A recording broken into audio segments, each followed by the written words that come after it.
جنات عدن مفتحة لهم الأبواب متكئين فيها يدعون فيها بفاكهة كثيرة وشراب.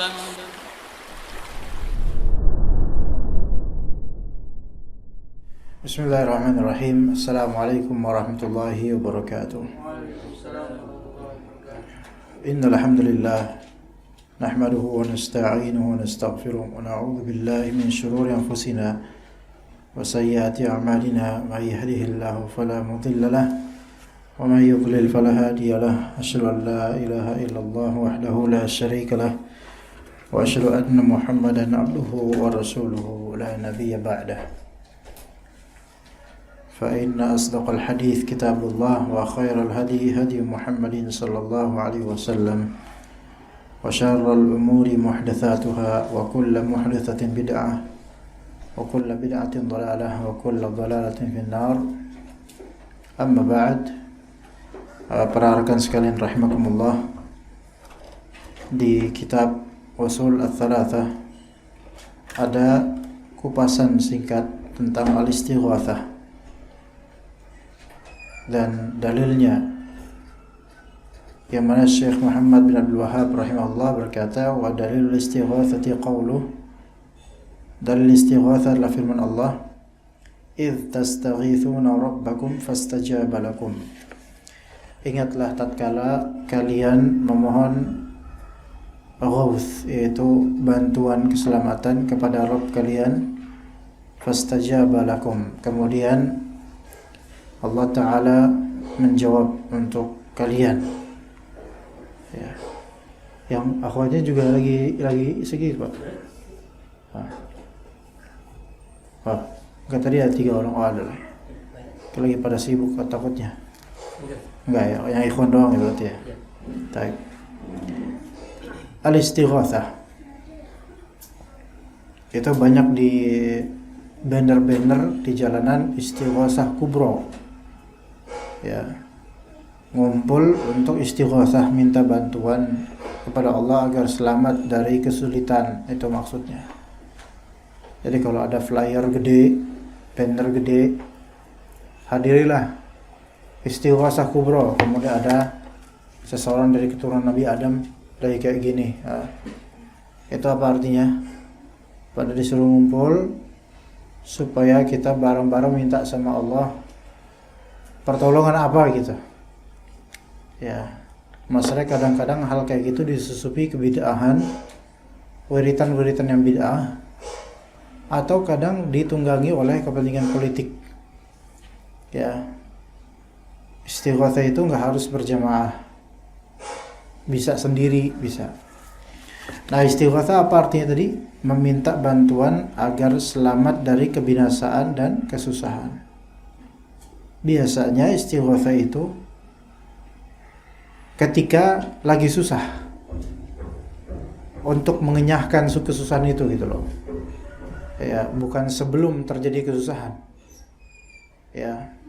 Kalau sebelum terjadi biasanya isti'adzah namanya, a'udzu ya. Tapi kalau ketika terjadi kesulitan biasanya astaghitsu, istighatsah. Itu bedanya isti'adzah dengan istighatsah. Ya.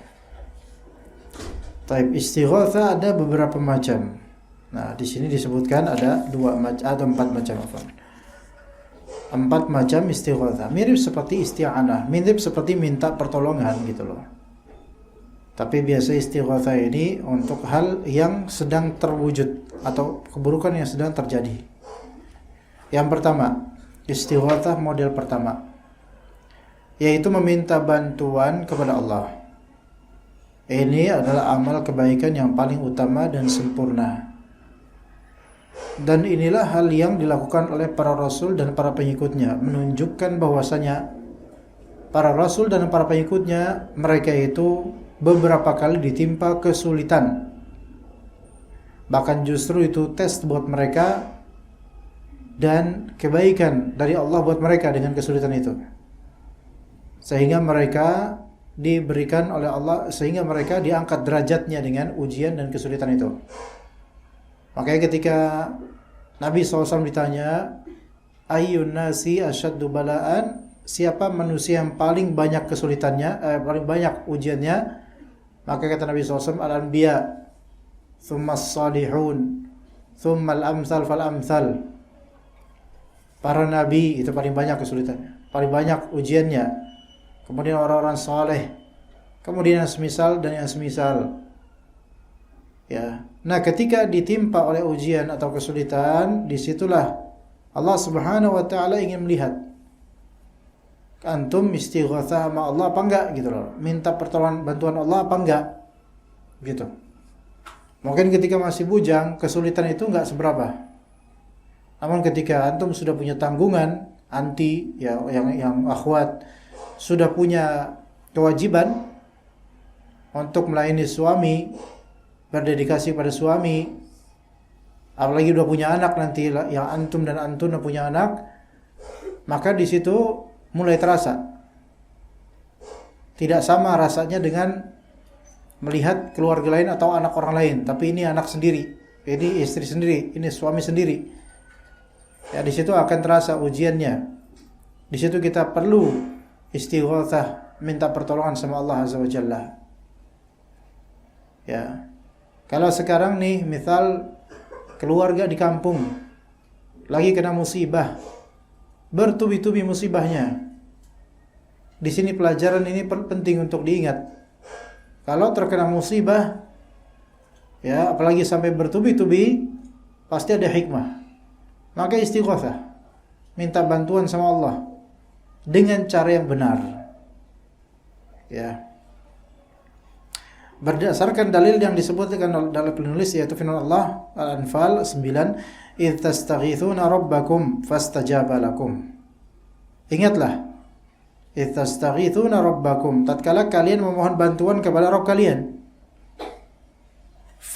Maka di sini menunjukkan adanya seolah-olah tertib, yaitu setelah suatu peristiwa ada peristiwa berikutnya.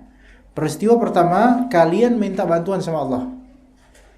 Peristiwa kedua, Allah perkenankan, Allah jawab doa kalian.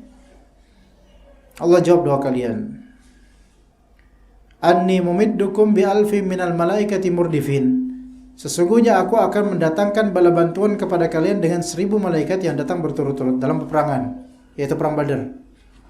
Sehingga kaum muslimin menang. Padahal logika kemanusiaannya ketika itu lagi puasa kaum muslimin, bulan Ramadan, dan juga jumlah mereka jauh lebih sedikit daripada pasukan kafir. Dan Allah Ta'ala menjawab istighatsah mereka dengan memberikan 1000 malaikat. Ya. Padahal satu malaikat saja itu sebenarnya cukup. Satu malaikat saja itu cukup untuk menghancurkan orang-orang kafir itu. Tetapi Allah Subhanahu wa taala melipat gandakan. Tuh lihat, kalau Allah sudah menolong, itu tidak seperti manusia yang menolong. Manusia menolong itu seringkali nanggung-nanggung.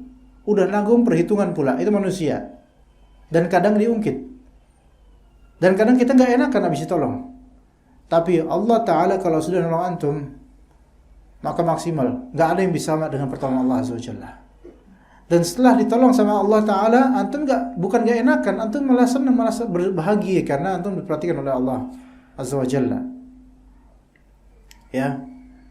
Bayangkan, satu malaikat aja cukup. Namun Allah Subhanahu wa Ta'ala kirim 1000 malaikat yang datang berturut-turut. Dan ini terjadi pada saat perang Badar. Tatkala Nabi SAW melihat jumlah pasukan musyrikun 1000 tentara, sedangkan sahabat hanya 300 orang. Coba 300 versus 1000. Kalau main bola aja 11 lawan 11, 2 orang di kartu merah. Gimana sob? Di sini suka ikut pertandingan bola nggak? Maksudnya teman-teman ada nggak futsal gitu? Ada ya? Hari apa? Rutin atau memang occasional aja? Ya misal aja futsal ada kartu merahnya nggak sih? Anda juga nggak? Ada ya? Ada. Pelanggarannya apa kok kartu merah tuh? Handball sengaja gitu? Kiper handball sengaja pas di luar area itu ya? Atau diselengkat dengan niat jahat ya? dengan tackle yang berbahaya misalnya. 5 lawan 5. Satu aja deh di kartu merah. Satu aja deh. Itu udah keteteran banget itu. Serba salah. Ya. Dan apalagi 2, secara logika nggak bakal menang. Tapi ini kan futsal, nggak mungkin kita minta bantuan sama Allah, ya Allah turunkanlah malaikat untuk nggak ini kan game, nggak ada ini mah. Ya. Logikanya itu baru futsal. Ya. Daya yang manusia itu terbatas. Kiper serba salah, mau maju tapi membernya cuma 2, 1 back, 1 striker, kan tinggal 3 orang. Lawannya 5 orang. Ya dikurung lah sudah. Mau gimana, ya. Kipernya mau maju untuk menyerang, ya itu sama-sama bunuh diri. Ya. Tapi itu futsal. Sekarang di peperangan yang mana ini lebih keras daripada sekadar futsal. Mainnya pedang, mainnya pertumpahan darah, dan harus tega. Ada nggak perang nggak tega? Nggak jadi perang. Kalau nggak tega nggak jadi perang. Makanya komandan perang itu kalau bisa orang yang tegas. Kalau orang yang lunak, ngelihat air mata sedikit, dia juga ikutan nangis. Ya nggak bisa ini, nggak bisa. Sampai-sampai kadang ada seorang sahabat ketika lagi perang ya, ada seorang sahabat yang jalannya tegap kayak orang sombong. Ya, kata Nabi SAW, ini ada jalannya, yang maknanya ini adalah jalannya calon penghuni neraka kecuali kalau dalam konteks perang ini. Kan kata Allah Azza wa Jalla, wala tamshi fil ardi marha. Janganlah engkau berjalan di muka bumi ini dengan kesombongan. Yaitu kerahnya diangkat, ya bibirnya tuh kayak ikan arwana jadi kelihatannya itu. Ya. Padahal jalan di gang. Ngapain sih mas kayak gitu? Emak-emak lagi pada ngerumping lihat nih. Itu lepas di akuarium ya, gitu kata mereka. Ya kan? Songong. Janganlah engkau berjalan di muka bumi ini dengan sombong. Tapi kalau di peperangan memang boleh. Emang kenapa begitu? Karena emang tujuannya supaya itu bisa membuat apa? Gentar musuh gitu loh. Kan gak enak ketemu musuh. Antum Kang Dadang, gak mungkin kayak gitu. Harus tegas, keras terhadap lawan. Ghilzahnya kuat gitu loh. Keras, tegas. Ya. Nah dalam peperangan yang keras seperti itu 300 lawan 1000-an, yang gak fair secara nominal. Tenaga juga secara logika gak masuk ini mah. Tetapi ketika itu adalah perintah Allah untuk perang, kemudian juga Rasulullah SAW minta sama Allah, istighatsah sama Allah, hal yang awalnya tidak masuk logika jadi suatu kenyataan. Dikirim berapa? 1000 malaikat, seolah-olah setiap malaikat mengimbangi, menghancurkan satu dari musuhnya, dari musuh Islam. 1000 versus 1000 malaikat. Ya. Padahal satu malaikat saja sebenarnya udah cukup untuk menghantam mereka. Kalau Allah Ta'ala kirimkan satu malaikat untuk hancurkan mereka segera, itu mudah bagi Allah. Dan mudah juga bagi malaikat itu kalau udah diperintah oleh Allah Azza wa Jalla.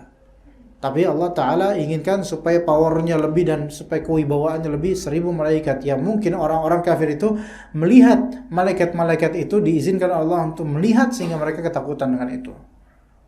Iya. Atau minimal merasakan adanya bantuan-bantuan yang gaib dari Allah Azza wa Jalla. Ya. Begitu. Itu karena apa? Istighatsah. Karena kita minta pertolongan, bantuan atas kesulitan yang kita hadapi, mintanya kepada Allah. Begitu jemaah sekalian, ikhwan, ya akhwat juga. Jadi kalau misalnya ada keluarga lagi kita kesulitan bertubi-tubi, terutama sekarang tuh masalah apa? Kesulitan apa masalah sekarang? Ekonomi sekarang tuh. Di mana-mana masalah ekonomi. Istighatsah, minta sama Allah, talabul ghauts, minta pertolongan, betul-betul bantuan dari Allah Azza wa Jalla. Jangan diam aja. Jangan merasa Allah pasti bakal melindungi saya. Jangan, iya Allah Ta'ala tuh dengan memberikan musibah kepada Anda, itu menunjukkan Allah menginginkan Anda untuk minta sama Dia.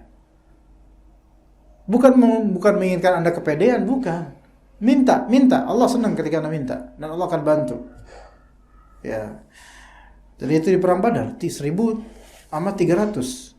Maka Rasulullah SAW masuk ke tenda bermunajat kepada Allah sambil mengangkat tangan menghadap kiblat. Ini menunjukkan mengangkat tangan dan menghadap kiblat dan menyendiri itu mempertulus doa dan membuat doa itu semakin besar kemungkinan untuk terkabul. Tadi antum kalau doa angkat tangan, minta sama Allah. Kalau bisa menghadap kiblat, cari kiblat di mana.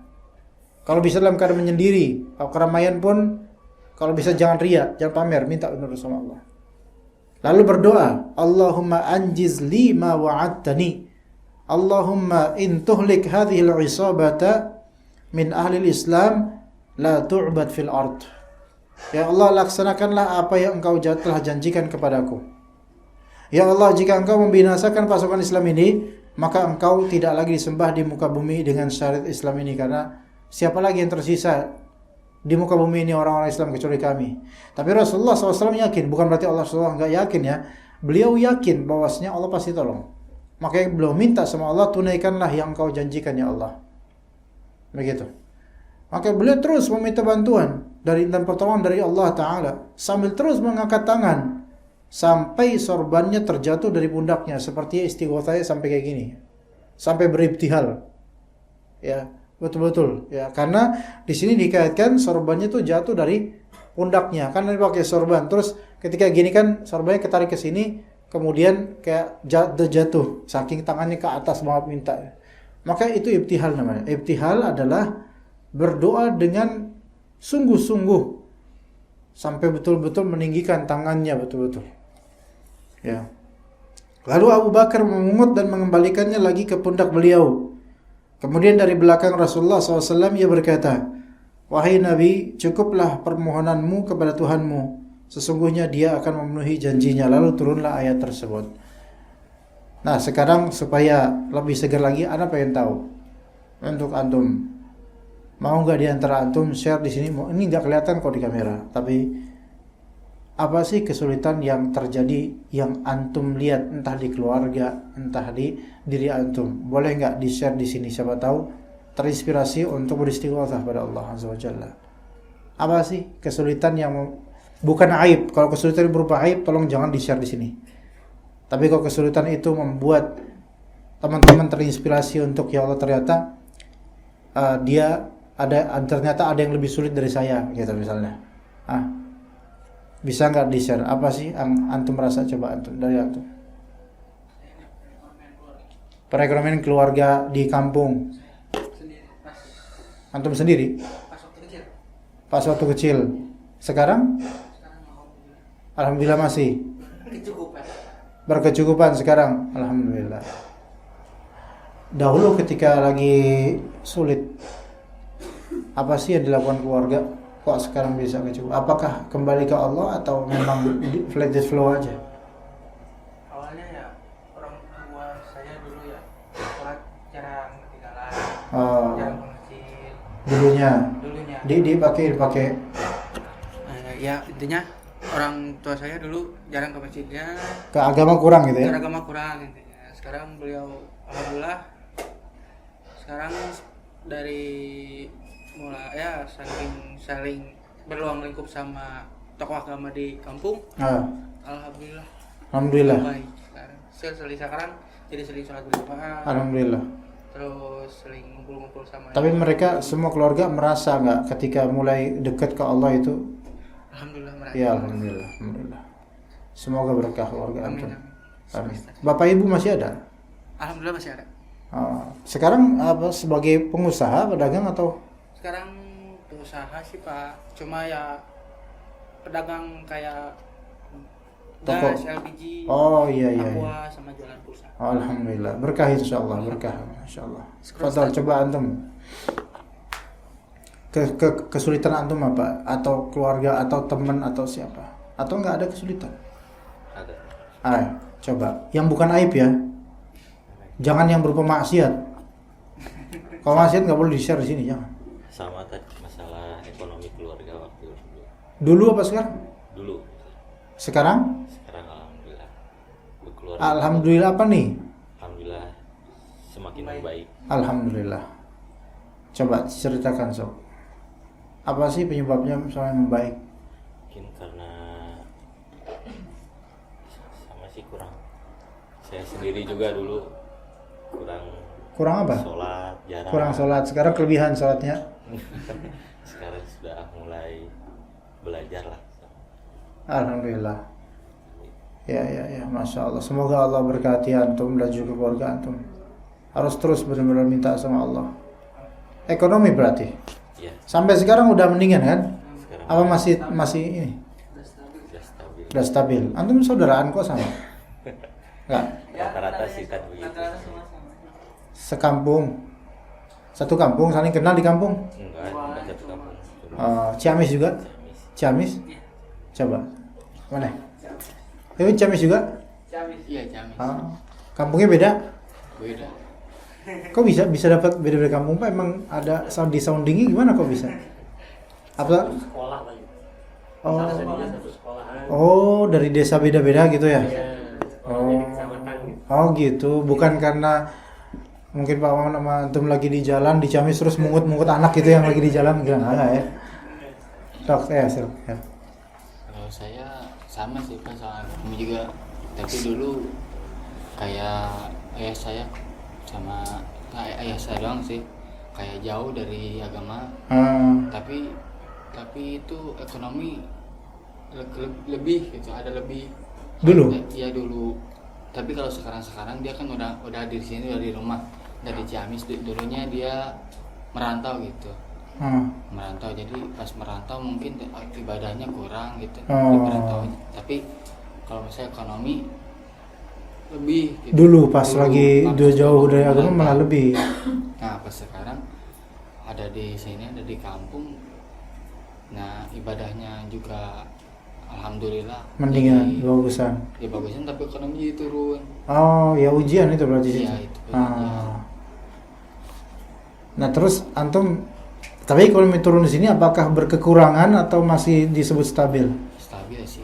Stabil, alhamdulillah. Sekarang mah sudah stabil. Tapi nggak seperti dulu ya? Iya, nggak seperti dulu. Soalnya Alhamdulillah. udah lama di sininya gitu. Di kampungnya udah lama. Oh iya. Recover. Ya, oke. Ya. Semoga Allah Taala memudahkan keluarga antum untuk terus dekat sama Allah dan Allah mudahkan rezekinya. Amin. Pak Idrus mungkin ada yang mau di-share Pak Idrus? Tolong ini. Nah, kalau Pak Idrus ini orang tua nih, jadi bisa lebih dalam ini kayak. Silakan. Pak. Iya, kalau Ana sekarang sih merasakan Allah alam karena mencoba untuk memperbanyak dekat dengan Allah. Itu ujiannya itu adalah sulit khusyuk. Oh, malah di situ merasanya. Iya, kemudian Subhanallah. hafalan mudah lepas. Bukan karena usia. Bukan.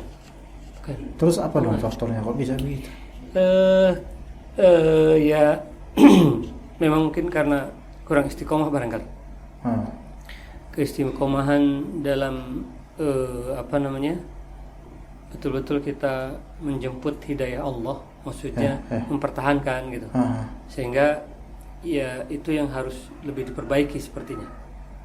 Jadi lebih diperbaiki sehingga apa-apa yang sudah didapat harusnya bisa dipegang dengan baik. Tapi ternyata teman-teman juga begitu, yang sama-sama sedang menghafal Quran gitu. Hampir mirip seperti itu. Ana juga berpikir apa memang demikian gitu ujiannya barangkali. Iya. Kayak misalnya ketika kita niatin malah kerasa ada aja yang kurang, tapi ketika kita gak niatin semua kerasa baik-baik biasa-biasa aja gitu. Itu yang terjadi. Iya, itu ada noktah yang apa ya? Ya, ketika kita niatin sesuatu kok kerasa kurang. Tapi kalau misalnya kita nggak nganggap biasa aja gitu, terasa semua tuh oke-oke aja. Padahal sebenarnya itu lebih kurang gitu loh. Iya. Ya begitu ya kehidupan ya. Iya. Betul. Ya. Kayak misalnya kita kalau misal sholat nih, kita pengen khusyuk, tapi pasti ngerasa banyak ujiannya. Tapi ketika kita nggak ada niatan khusyuk, sholat tuh lewat aja kan? Bener gak ya? Iya. Jadi ketika kita menghadirkan hati dalam kehidupan ini, maka ujian itu akan ada. Tapi kalau kita nggak menghadirkan hati, semua berlalu gitu aja, ya. Karena value-nya tuh seperti nggak begitu banyak value-nya, tapi ketika value-nya tinggi, ya itu. Hantu, setan juga gitu. Kalau kita mikirin, malah jadi kerasa ada. Tapi kalau nggak dipikirin, ya udah lepas. Tapi itu kan soal setan ya. Ini soal ibadah. Begitu ya emang. Ya, Masya Allah. Tapi emang kan di ini juga apa namanya? Anda merasa kalau doa untuk orang lain itu lebih cepat dikabul kayaknya. Oh. Tapi kalau doa untuk sendiri, wallah alam, rada-rada berat gitu. Mungkin sebetulnya dikabul. Hanya saja kok berbeda dengan kalau mendoakan orang lain gitu. Ana sering, karena kan di masjid itu Ana lihat jamaah pasang surut gitu. Terus kalau setiap doa Ana doain satu-satu gitu. Besoknya langsung pada datang.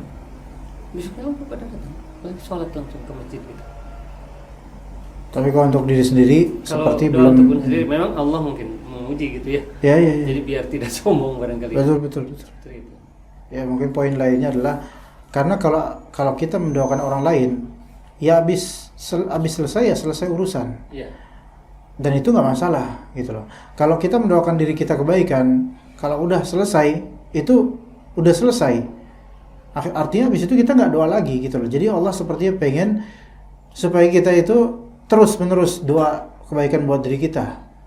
Makanya terasa kayaknya belum dikabulkan supaya terus doa, karena khawatirnya kalau segera terwujud pada kita apa yang kita mintakan, itu habis itu selesai, kita nggak doa lagi gitu mungkin. Kayak penghafal Quran, kadang-kadang dia ngelihat ada penghafal Quran yang lamban, ngafalin lembet dia, agak susah ngafalin, agak mungkin intelijensi kecerdasannya itu nggak seberapa. Ketika dia melihat teman-temannya itu kok cepet banget ngapalin dan nempel gitu loh hafalannya, sementara dirinya udah lambat menghafal, kemudian cepet lupa sehingga harus murojaah terus. Kalau dia melihat hikmahnya, ternyata Allah itu sayang sama dia lebih dari orang yang cepat hafalannya, mungkin begitu. Apa di mana kayaknya saya dibuat lembet ini hafalan supaya saya terus menerus untuk membaca Al-Quran, bahkan pahala saya bisa jadi lebih banyak mudah-mudahan dibandingkan dengan yang cepat hafal dan udah gitu aja, tapi saya masih berusaha terus, jadi pahalanya bisa lebih banyak karena lebih banyak waktu yang dihabiskan untuk hafalan dan lebih banyak melafalkan ayat-ayat gitu.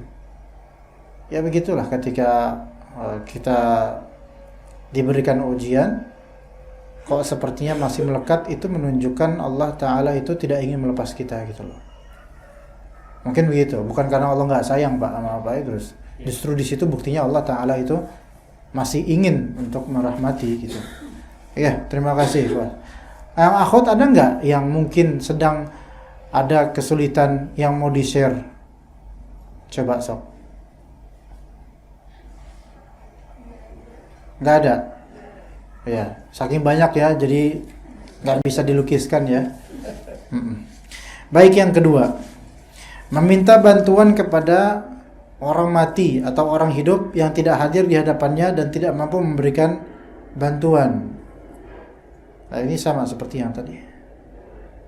Ya. Ini tergolong syirik.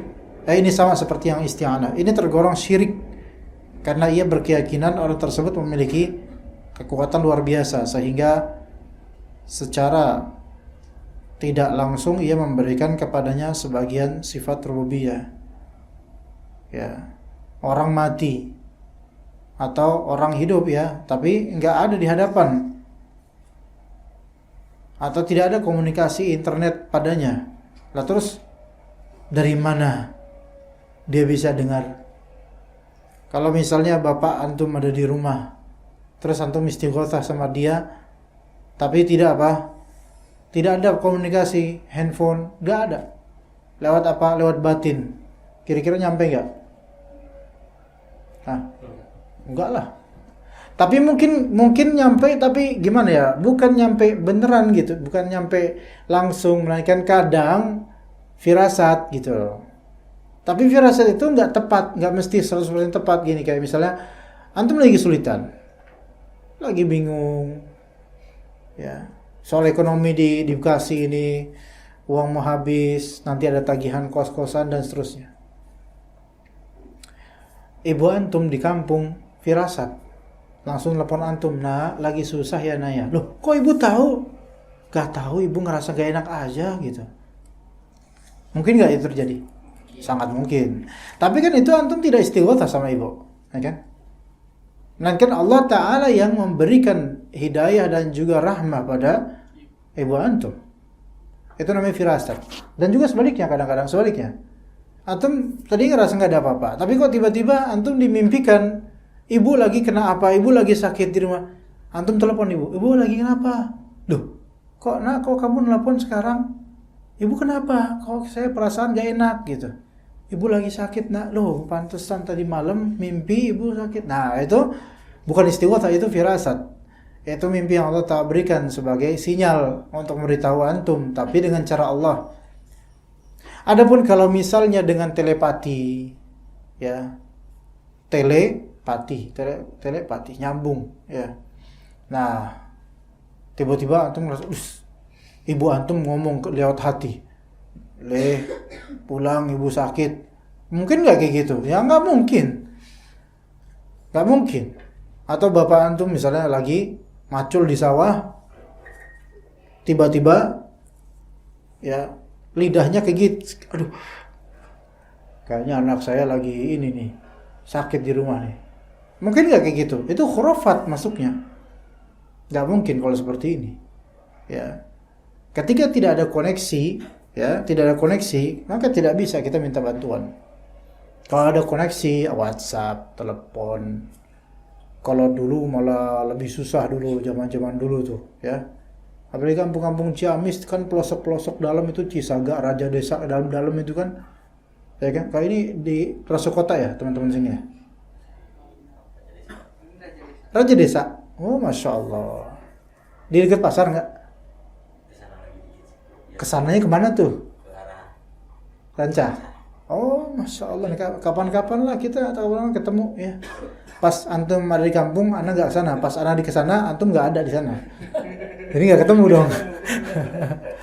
Iya, Raja Desa. Iya, Masya Allah. Itu pernah waktu lewat Raja Desa tuh, seberang Masjid Agung ya, masjid apa namanya? Itu kan dia di pasar, itu kan seberangnya ada tukang bubur atau apa tuh.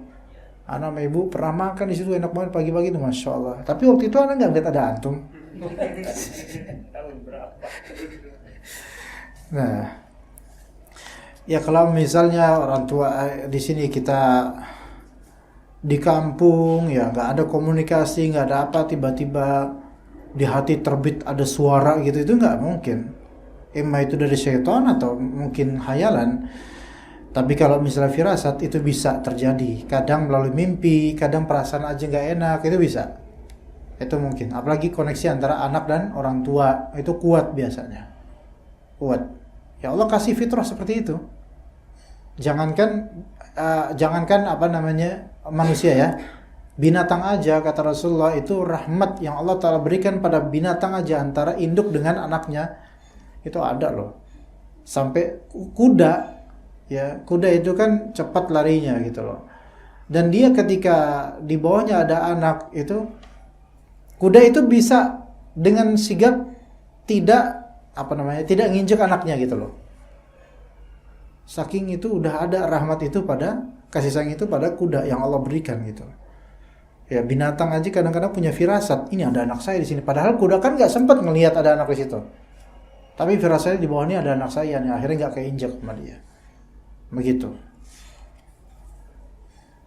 Tapi kalau misalnya dia meminta bantuan kepada mayit atau orang hidup yang nggak ada di hadapannya dan tidak mampu memberikan bantuan, ini syirik. Karena berkeyakinan orang tersebut memiliki kekuatan supranatural.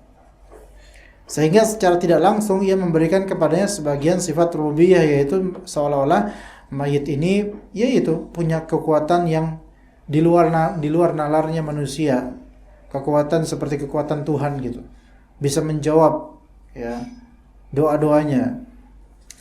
Sementara firman Allah Subhanahu wa taala, "Amma yujibul muttarra idza da'ahu wa yakshifus su'a wa yaj'alukum khulafa'al ard.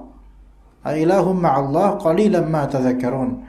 Atau siapakah yang memperkenankan doa orang yang dalam kesulitan apabila ia berdoa kepada Allah dan yang menghilangkan Ulang. Atau siapakah yang memperkenankan doa orang yang dalam kesulitan apabila ia berdoa kepada Allah? Siapa lagi? Itu Allah. Dan yang menghilangkan kesusahan dan menjadikan kamu manusia sebagai khalifah di bumi, siapa itu? Allah. Apakah di samping Allah ada Tuhan yang lain yang kamu sembah? Amat sedikitlah kalian mengingatnya. Ya.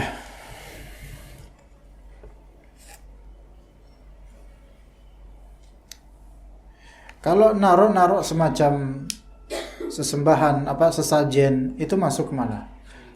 Masuk syirik, masuk ke nomor 2. Karena sebenarnya naruh sesajen kan ujung-ujungnya apa tujuannya? Minta bantuan istighatsah sama penghuni yang mereka bilang penghuni. Pernah nggak antum melihat kayak gitu, sesajen gitu? Banyak ya, baik di Sunda, di Jawa, di mana-mana. Walaupun sesajennya cuman apa tuh yang lidi gitu? Dupa, cuman itu doang. Ya. Yaitu supaya asapnya itu membuat penunggu itu senang gitu loh. Nah, ini termasuk nih syirik ini. Ya. Kita aja nggak perlu meyakini adanya penunggu daerah situ. Kalaupun ada, ya udah biarin. Ya enggak. Nggak perlu antum meyakini. Aslinya nggak perlu antum anggap ada penunggu di situ. Rumah kosong, kalau dibilang ada penunggunya, ada penghuninya, iya setan. Cuman coba ngapain? Ya kan? Misal, antum pengen beli rumah. Ternyata dapat rumah kosong dan orang-orang mengenal itu rumah angker. Angkernya apa? Bekas dukun, bekas rumah dukun. Challenge dari Anda, antum berani nggak beli itu rumah dan menempati rumah itu nanti? Berani nggak? Masih belum berani? Berarti tauhidnya masih kurang antum. Harus belajar lagi antum. Antum berani nggak? Beneran? Sendirian loh, kan masih bujang. Oh, udah nikah belum? Ayo berarti bareng-bareng asik, alhamdulillah. Berani insyaallah? Mas bro? Nggak tahu ya, nggak kebayang ya. Coba. Tapi memang banyak kejadian nanti diganggu. Tapi siap nggak antum diganggu gitu? Kalau memang ada situnya. Itu diganggu kan supaya mereka tuh dianggap eksis, gitu. Supaya dianggap eksis. Itu dulu. Setan itu ganggu antum awalnya tuh kebanyakan ya supaya dianggap ada. Itu dulu. Ketika udah mulai dianggap ada, dari situlah mulai setan semakin intens untuk menggoda antum. Paham gak maksud Anda? Orang-orang yang indigo, sebagiannya kan indigo kan macam-macam. Ada yang karena turunan, ada yang karena emang dia pakai jimat, ada yang karena memang dia sengaja. Ada yang indigo itu berawal dari apa? Dibuat ada firasat kayak di situ ada apa gitu. Ya, itu berawal dari itu. Nah, dia kalau mengamini, maksudnya percaya, nganggap, itu mulai. Takhayul itu mulai masuk ke dirinya. Jadi dia merasa seolah-olah bisa ngeliat ini. Padahal nggak ada. Tipu daya syaitan. Ya, halusinasi. Nah, ketika di rumah-rumah kosong atau daerah-daerah kosong dan semisalnya, biasanya kan kadang ada introduction. Antum kerja di pabrik tertentu, anak baru, satpam lagi antum misalnya. Biasanya di mana-mana kayak gitu. Ntar bakal ada perkenalan deh. Hati-hati mas, di lantai 2 mas, ntar ada kenalan nanti biasanya. Pagi kita cerita, tuh dia tadi malam melihat ini itu. Oh, berarti udah kenalan dong. Jin maksudnya. Setan itu awal-awalnya apa? Minta dianggap ada dulu. Kalau udah dianggap ada, dilihat kita itu takut apa enggak gitu loh. Kalau kita takut, nah itu makin gampang itu setan untuk menggoda. Nah sekarang kalau misalnya kita minta bantuan sama setan, berarti kan, atau bantuan penunggu, berarti kita nunduk sama dia. Dan ini bahaya banget, ini syirik besar jadinya. Kenapa di pantai selatan itu loh, sesajen, larung laut, kepala kebo, nasi tumpeng, semua itu kan buat siapa? Buat yang mereka bilang penunggu laut, ya, Nyi Roro Kidul, Nyi Blorong. Siapa lagi ya? Lupa lagi satu lagi namanya. Roro Jonggrang apa namanya? Enggak tahu lah siapa namanya. Tah siapa itu mereka, para setan-setan yang mereka sebut itu. Ya.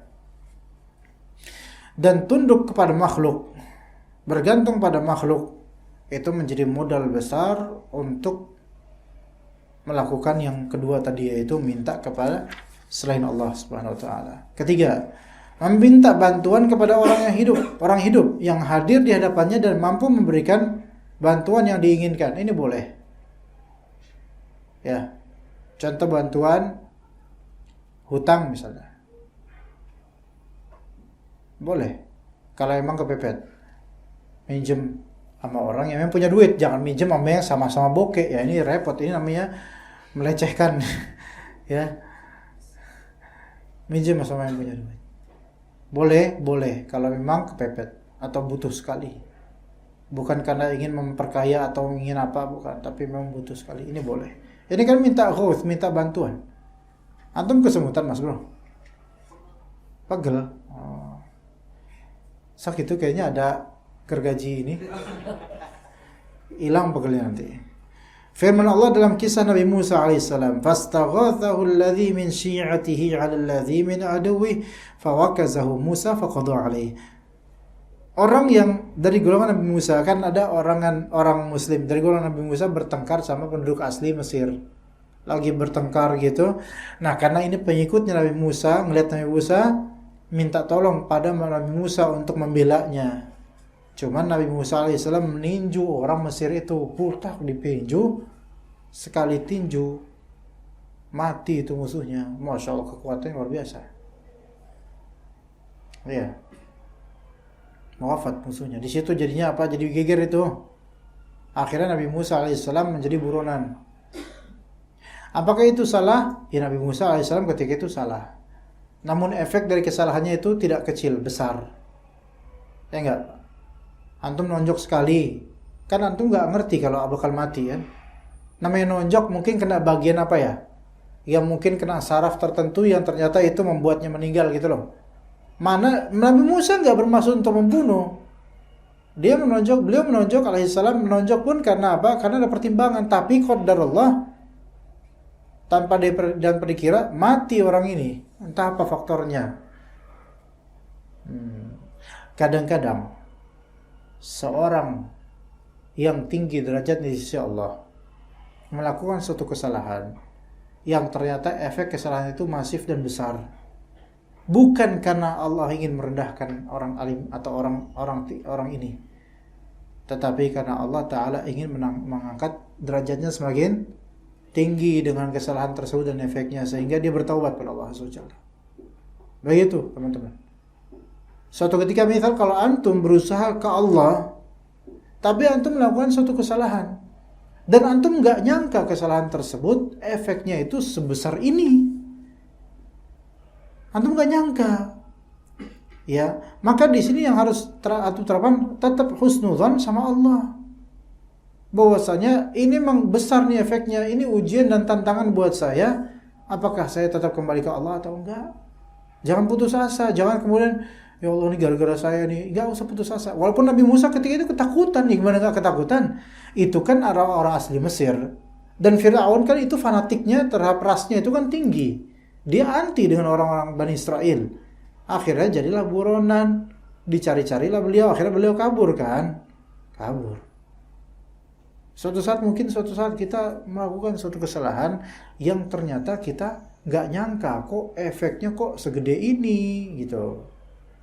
Misal saja seorang dari antum kerja nih, lagi di kerjaan, ya. Kesalahan antum cuman apa? Lupa matiin, ya gitu. Lupa matiin apa gitu. Ternyata efeknya apa? Kebakaran. Mungkin gak itu? Mungkin di banyak perusahaan kayak gitu. Ada lupa matiin apa gitu. Terus efeknya kebakaran. Kesalahan lupa matiin ini biasa, kadang-kadang biasa. Orang juga kadang-kadang lupa matiin. Cuman qadarullah pas banget ketika lupa matiin stop kontak itu atau matiin nyalanya nggak dimatiin. Pas banget ketika itu lagi ada beberapa bahan gas yang memang mungkin ke ruangan itu. Nggak disangka sama sekali, qadarullah. Akhirnya kebakaran meledak. Terus dicari siapa penyebabnya. Oh, ini kerjaan dia, nggak lupa matiin. Cuman itu doang loh, lupa matiin. Tapi efeknya akhirnya antum dipecat dan dihukum. Harus membayar denda sekian ratus atau sekian puluh juta, bayangin. Siapa yang nyangka bakal kayak gitu? Tapi ketika terjadi seperti itu, antum jangan suudzon sama Allah. Husnudzon sama Allah, ini Allah uji saya ini. Pasti ini supaya diangkat derajatnya.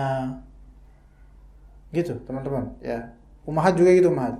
Yang akhwat. Nanti ketika berumah tangga, nanti tidak tahu apa yang akan terjadi dari ujian-ujian. Kadang nanti mengucapkan kalimat kecil terhadap mertua, tapi ternyata mertua bisa tersinggung misal, efeknya besar. Anti tetap sabar, husnudzon sama Allah, berhari-hari, berminggu-minggu, berbulan-bulan mungkin efeknya itu sanksi sosial, ya, dicela oleh keluarga besar atau apa. Tetap harus sabar dan minta sama Allah jangan keluar. Itu bukan penghinaan insyaallah kalau disabarin, melainkan itu ujian. Berarti Allah tuh ingin Anda kembali kepada Allah. Begitu. Ya. Nabi Musa pun seperti itu. Nonjok mungkin ketika itu memang dia butuh untuk nonjok karena ini membela, tapi ternyata hasil tonjokannya berupa kematian. Mana Nabi Musa meniatkan itu? Enggak. Tapi itu yang terjadi. Ya, akhirnya Allah uji dengan status beliau sebagai buronan. Siapa di antara antum pengen jadi buronan, ya kawan? Enggak ada. Dikejar sama penguasa, enggak enak. Ya. Antum dikejar sama anjing aja enggak enak, apalagi sama penguasa. Tapi itulah cara Allah Ta'ala mengangkat derajat sebagian hambanya. Ya. Yang keempat, meminta bantuan kepada orang hidup yang tidak mampu memberikan bantuan tersebut tanpa berkeyakinan bahwa yang diminta bantuan itu memiliki kemampuan luar biasa. Jadi dia minta bantuan, tapi sebenarnya nggak guna, karena yang diminta bantuan padanya itu sebenarnya nggak bisa memberikan bantuan.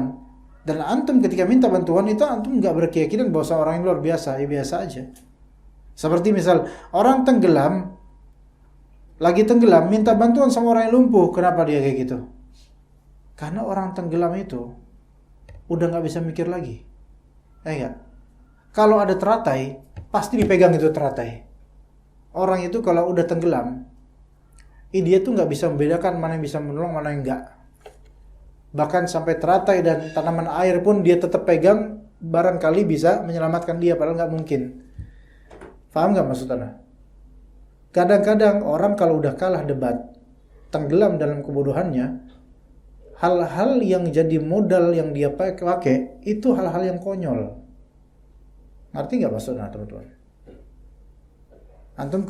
Antum ketemu dengan seseorang, dia bebal dan bahlul, gitu loh. Ini serba jelek. Nah, dia ini salah, ya, dan dia tenggelam dalam kesalahannya. Kita tekan terus sehingga dia nggak bisa jawab. Nah, karena gengsinya, dia itu sampai hujah yang lemah, bukti yang lemah pun tetap dipakai. Bukti yang lemah tetap dipakai. Ibarat orang udah tenggelam, kelelep, ada teratai pun tetap akan dia samber untuk bisa, siapa tahu dengan teratai itu dia bisa selamat, padahal nggak mungkin selamat. Begitu, ya. Makanya kalau antum debat, misal, dan antum tahu antum salah, udahlah nggak usah tenggelam, jangan bikin malu, gitu loh. Ngaku aja udah, oh iya, afwan ana salah, antum yang benar, gitu aja. Dan bermotot terus, udah ketahuan, udah jelas ketahuan. Ini teh susu, loh.